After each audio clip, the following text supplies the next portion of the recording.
Hello everyone, welcome back. Today we're going to do an SHTF video, specifically things that will surprise you, okay? So number one, right, first item here, okay, it is never going to be what you expect, okay? There's so many ways that it can unfold, the timing, the place, arguably SHTF apocalypse may have already happened back in 2020. A lot of people lost confidence in the system after that election year. It could be that it's already begun, and it's just the nature of this particular SHTF is it's a very slow progression downwards. Okay. Or it might be something else. Uh, but the thing is that the main thing is it will never be what you expect it to be, and it's really hard to prepare for, because like you can prepare for a specific scenario, but then if something completely different happens, you're going to be completely unprepared. Okay, and if you try to prepare for all possible scenarios, well, you're not gonna prepare for any one scenario very well. Okay, so unless you are living like completely off the grid, like in isolation, it's really hard to prepare for SHTF. And even in that scenario, right, where you're living completely off the grid in complete isolation, in certain circumstances, you may not be prepared either. Okay, you might find yourself isolated. Especially if you're isolated and you have, let's say, a large army or large gangs moving through your area, you may not be prepared. So, so that's the main thing I want to bring out. It's never going to be what you expect, uh, particularly with timing and place, and it's very hard to prepare for. Okay. Next thing, okay, that will surprise people about an SHTF type of situation. People eat a lot. Okay. People will be surprised how quickly they go through food. Okay. The most supermarkets probably have about 3 days supply worth of food. Okay. People eat a lot. Supermarkets are constantly being restocked. People are constantly going to the supermarket or wherever they get their food from. That's going to surprise people how much they eat. And even if you have a stockpile of food, you're going to run out. You're going to run out pretty quickly. Okay. Um, Next thing, okay, people get sick at the worst time. So no matter how well you are prepared, if you get sick at the wrong time, it's really hard to do things. If you got a fever and it's like, especially if you have other people depending on you, that's one of the things you gotta be. I mean, it just happens. Sometimes people get sick at the worst time. Myself as a parent, I mean, like the worst thing that can happen in my house is like both me and my wife get like really sick at the same time. We got small kids, right? So, it's really hard to take care of small kids when both parents are sick. So, that's just like a kind of like a little mini example, but people get sick at the worst time. Okay. Next thing, cold is a killer. Okay. If you live in a part of the country where temperatures go down to freezing and below, let me tell you, cold will kill you. There's a reason. Okay, there's a reason why North America was sparsely populated before the Industrial Revolution. Okay, and you might say, oh, there were Indians here. Yes, but there wasn't that many. I mean, they were like, yeah. Granted, there were millions of Indians here, but there wasn't like hundreds of millions of Indians here. Okay. It is very hard to live in a section of the country where it is like at freezing or below freezing for a lengthy period of time, for like, let's say 4 or 5 months out of the year. It's really hard, and what happens is if one piece breaks down, it tends to break down lots of other things down the line. For example, if your heater goes out, right, for whatever reason, okay, Well, what happens is if it doesn't get up and running really quickly, the pipes in your house start freezing up. Okay, so now you have another problem because even if you get the heater working, now your pipes are frozen up and they've burst. Okay, so now you've got a plumbing problem. Okay, and now if you've got a plumbing problem, especially if you have a heater that requires water to run throughout the system, now you've got a heater problem again. Okay, so it tends to be circular like that. If you try to, if you try, one of the things that is very likely to happen in the type of situation where, let's say, people don't get oil supply or propane. Okay, they're going to try and make a makeshift fireplace in their house, and there's a good chance that their house is going to catch fire. Okay, and now they're going to be homeless in the middle of a freezing winter during SHTF with no place to go, no ability to go anywhere, right? Because there's no fuel, and they're going to freeze. Okay, so in a cold part of the country, it is more likely that you're going to freeze to death before you even starve to death. Okay, so that's something that people don't pay attention to. And people look at all the trees around here and they say, hey, no problem, I'm going to go out and chop down trees. Number one, these trees aren't that easy to chop down. Okay, I mean, even with a chainsaw, it takes a bit of work. But after you chop them down, you can't just throw them into a fireplace or set them on fire because there's water inside the trees. The trees have to dry out usually for a year before you can actually use them as firewood. Okay, now as far as going out and collecting firewood, there's going to be competition, right? There's going to be other people out there trying to get that same firewood, right? That might be laying on the ground in some places, right? And they're gonna start very seriously competing over that firewood. Water issues. Okay, people take water for granted. Like around here, you need a pump to bring the water up out of the ground. They generally work on electricity. Okay, so if your electricity isn't working, you don't have water. Okay, which means you also don't have septic, right? Because septic system needs water and it needs electricity to work. So now, on top of not having water, you're going to run into a sewage problem, right, with your toilets backing up, which now, opens up the possibility for other hygienic problems. Okay, so yeah, people take water for granted during medieval time, because a lot of times people say, hey, no problem, I'm going to go down to the stream and drink water. That'll get you sick. Okay, the streams, the water, they're full of parasites. You need to purify the water before you can drink it out of any stream, and that's why like historically during medieval times and ancient times, people developed brewing. Okay, brewing was a process of purifying the water, right? Because the heat treatment and plus the yeast turning into alcohol, right?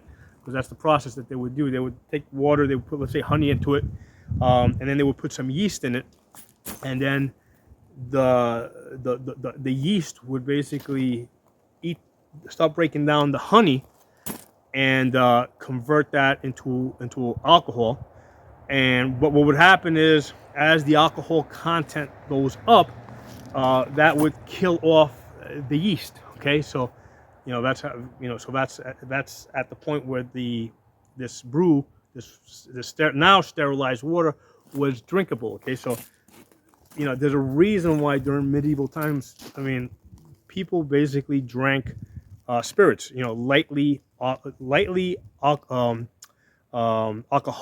water. Okay, so next, hunting is not easy. A lot of people say, hey, they're gonna go out and hunt. Okay, number one, you talk to hunters in the hunting, like I got deer all over the place here, right? Except during the hunting season. Hunting season, they all disappear. Okay, they know it's hunting season. But aside from that, you're gonna run into other problems. You're gonna run into issue of because remember, there's only so much meat out there. You're gonna run into people competing over territory, over hunting territory, and again, that is going to very quickly escalate into a little mini war over hunting grounds. Okay, so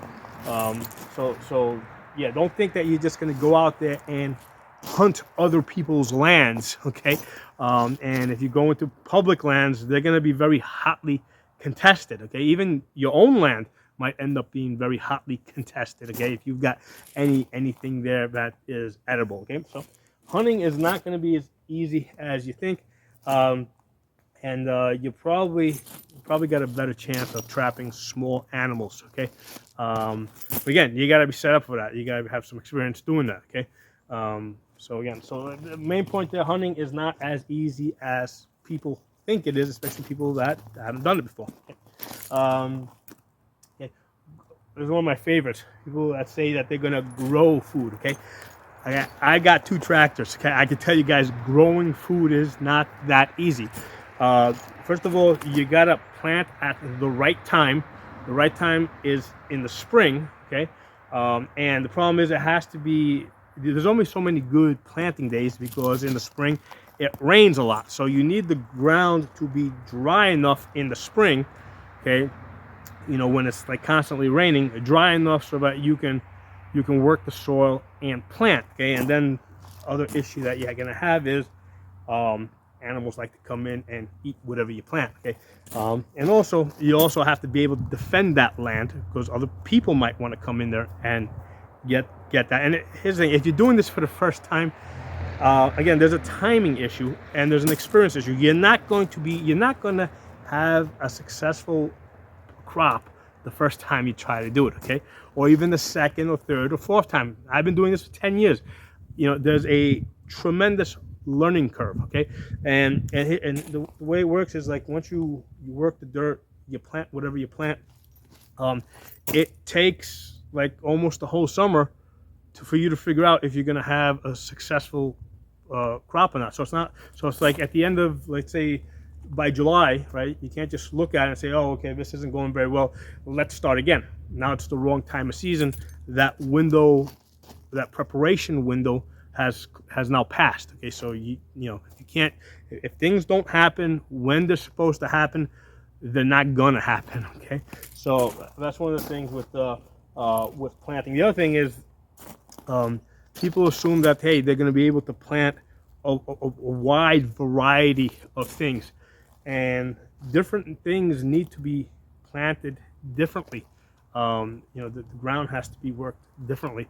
So even if you do have a successful crop, like, okay, let's say here in Pennsylvania, okay, I can get corn to grow in Pennsylvania, but it's like almost the only thing I can get to grow. Okay, so you know, that's a very limited diet. Okay, of being able to eat just the one type of plant that you plant. Okay, so yeah, you definitely need experience with planting or hunting or any of these things. You're not going to be able to get anything to work successful the first time you're doing it. Okay. Okay, travel is going to be very dangerous. One of the things that I hear a lot, people say, hey, but especially people that live in the city, and they're like, oh, if SHTF, I'm going to leave the city.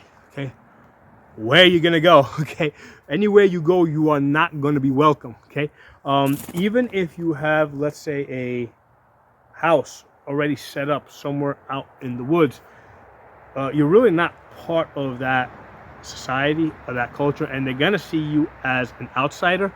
And again, a situation where even if you do manage to successfully travel, right? Because number one, you're gonna run into an issue with fuel. If it's a sudden SHTF, whatever fuel you've got in your tank is all the fuel you're gonna get. Okay, so you gotta figure out how far that's gonna get you because there's no refueling. And the other thing to consider is that other people trying to get out of the cities, right, or trying to get on the roads, they're going to run out of fuel in the highways, which means that these cars are now going to be out of gas and immobile, and trucks are going to be immobile on the highways, and now everything is going to be blocked off. And now you're in a situation where you're like out in, you know, you're in an area where you don't have any food, you don't have anything, and you're just stuck there. Okay, and everybody else is going to be in a very similar situation as you. Nobody can help you. Okay, nobody. People cannot help each other in that type of situation. You know, and who knows how things are gonna go. Okay. So yeah, and even if you are able to travel is going to be very dangerous. Okay, you know, people are going to be, you know, looking to take advantage of travelers. Okay. Okay, any machines that you have, okay, you can expect that they're going to run out of fuel and break down. Okay, and you know, I've done, you know, I've got lots of equipment, tractors. I've had trucks with snow plows on them. You know, it's kind of funny. It's like, I've done snow plowing for a couple of years, and you can have all these light snowstorms and equipment is working fine, and all of a sudden you get that big snowstorm and you're like, oh wow, yeah, you know, I'm ready for this, and like you blow a hose or something, right, and the hydraulics of your truck don't work, you know, just one thing like that, like a hydraulic hose breaking, right, or something else. Things break down at the worst time. Okay, and I've seen it happen many times over many years. Okay, so yeah, machines, they're gonna break down. You know, fuel, water pumps, septic pumps. You know, every machine that you have is gonna break down. Just drills, right? Anything. Any machines are gonna break down at the worst time. Okay? So now let's kind of get into the combat situation, because this is usually the thing that people tend to get very excited about. You know, the combat. A lot of times people focus on the combat and forget everything else above that. Okay, so the first thing to be aware of with combat is that it's hard to be ready to defend yourself, right? Like 24/7, continuous, year round. Okay, it's just very hard to stay in that constant state of awareness and ready to go to war. You know, at some point, I don't care how good you are, at some point, you know, you gotta take a dump. Okay, at some point you gotta eat, at some point you gotta sleep. Okay, at some point you're gonna get sick. Okay, so it's just very hard to always be in a heightened you know, combat state where you're ready to just, you know, take on anything and everybody. And you know, it doesn't matter what type of guns you have and how much of them you have. It's just very, because remember, it doesn't matter what you have. If you get ambushed, right, and you don't see an attack that's coming, I mean, you're dead. I mean, you know, a guy with a 22 can take you out. Okay, if you don't see it. So it's very hard to be like constantly on guard and ready for war, because again, like we said earlier, you have no idea what SHTF is going to be like. A lot of times people assume that it's going to be quick and fast over in a couple of weeks, or it's going to be like, you know, like they're going to have a clear, like they're going to know, okay, oh, we're in SHTF. More likely scenarios that you may not even know that you're in SHTF. Okay, or it might be happening in one part of the country, but not in another, and they might kind of sneak in. So it's just always hard to always be ready for anything that might happen. Okay. Okay. Now, other combat thing. Okay. Rain and mud. Okay. People are not, you know, because a lot of times people will say, okay, they're ready for snow, they're ready for you know, heat, but a lot of times people don't realize what rain and mud is and what it does. Okay, and you know, I got tractors.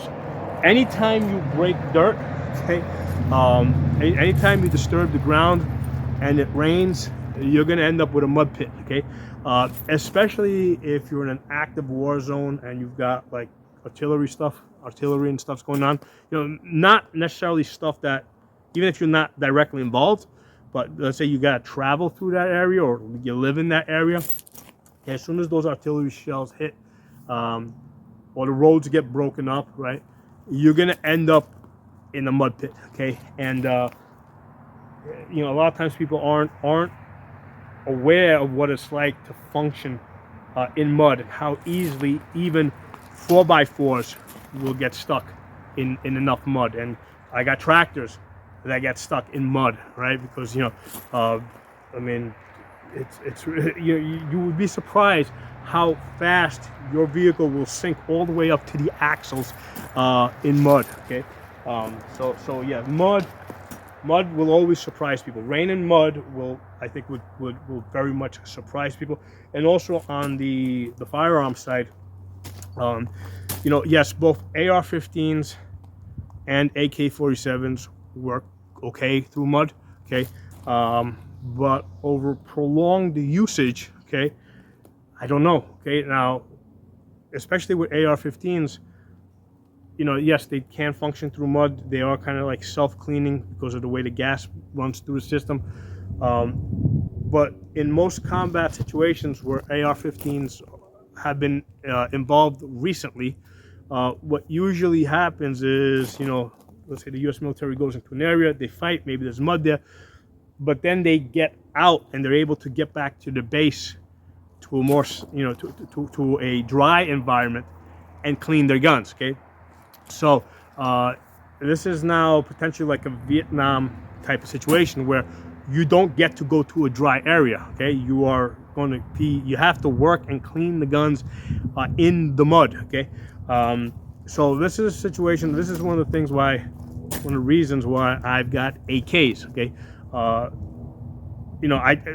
I've heard arguments that AR-15s are just as reliable as AKs.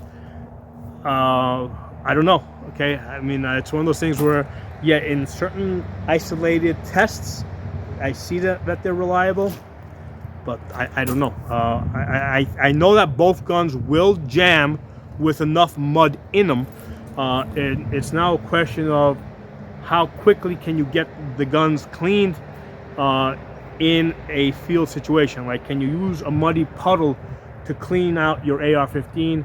Can you use a muddy puddle to clean out your AK-47 if it's got mud in it? My feeling is I tend to think that the AK-47 is probably going to do a little bit better with cleaning it out in the muddy puddle versus the AR-15, but I don't know.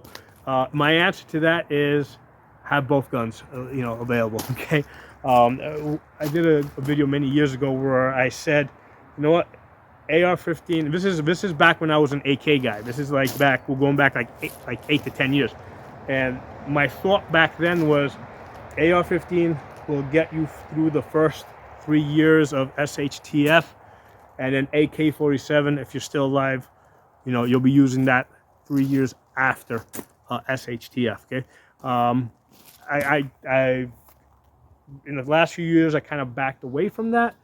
But lately I've seen a couple of videos coming out of Ukraine and Russia, and I'm kind of leaning back towards that, leaning back towards that idea of, like 3-4 years into SHTF, you may be, looking for an AK-47. Don't know, but anyway, just something to be aware of that I think people underestimate: rain and mud. Okay. Okay, and this is the other thing with regards to combat situations. The uncertainty of good, bad, and law, okay? You're not gonna, in SHTF, right, you're not gonna know who the good guys are, you're not gonna know who the bad guys are, okay?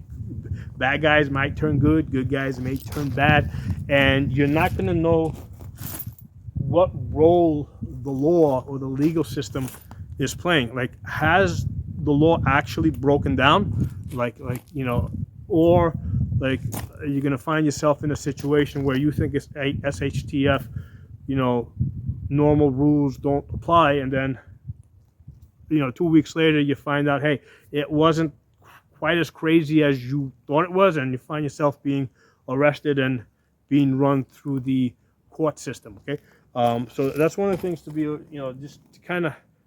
This is part of the confusion, okay? You're not going to know who the good guys are. You're not going to know who the bad guys are.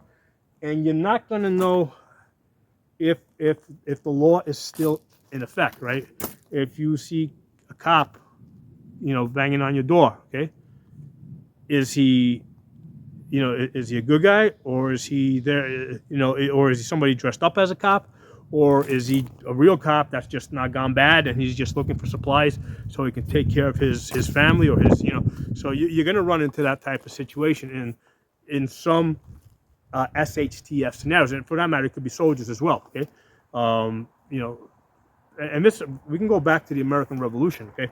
When George Washington was stationed, I think, at Valley Forge, at some point, right, his troops were starving. At some point, he authorized foraging, okay, which meant that he authorized his troops, his Continental Army, to go out into the countryside and basically raid, right, take whatever they needed from the countryside.